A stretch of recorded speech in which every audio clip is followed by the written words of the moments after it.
Good afternoon. Am I speaking with Mr. Flabby? Dear Flabby, I've got a question for you. I have a little problem, so would you?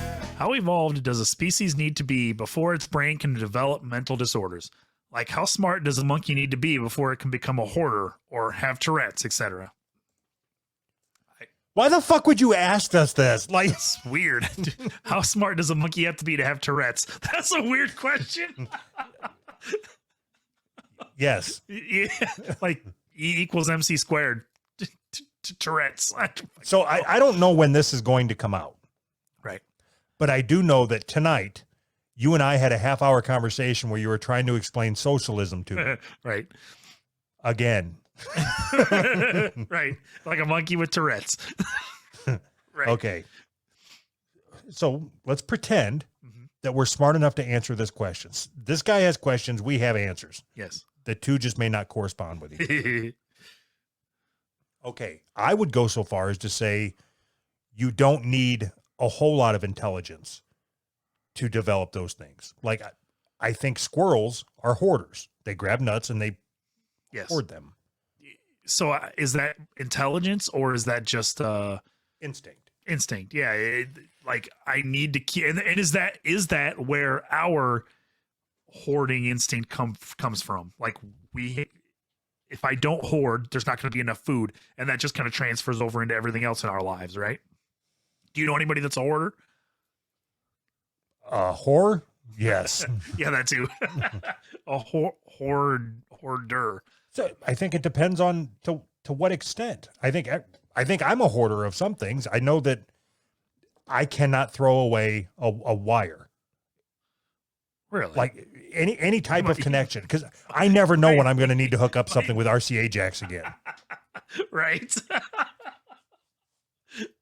Oh shit. Yeah, I think I would probably consider myself a hoarder too. It's hard. What's the difference between a hoarder and a collector? I think a collector, once they are like done or whatever, once they've say, okay, I've got this collection, they'll sell it, right? To make the money. They're collecting it because it's a collectible thing. No. No? No. So I watched a show where this lady was a hoarder and she was a photographer, and they came to clean her house, and she had like stacks and stacks and stacks of shit, clothes just everywhere, and she was yelling at the people who were taking the stuff out, saying, There's a $3,000 camera lens stuffed in the clothes somewhere, and I had to protect it. Please make sure you don't throw away my $3,000 camera lens. That's a totally different direction than collector. You have a $3,000 camera lens that you stuffed in a pile of clothes under a bunch of other shit. So are you suggesting the only difference between hoarder and collector is how well you take care of what it is that you're talking about? Probably, yes. I didn't mean to suggest that, but yeah, you boiled down what I was saying pretty well. Okay, so if you're a collector, if I get a case to put all my cords in, then I'm a collector. Yes. I'll put them up in a shadow box on the wall.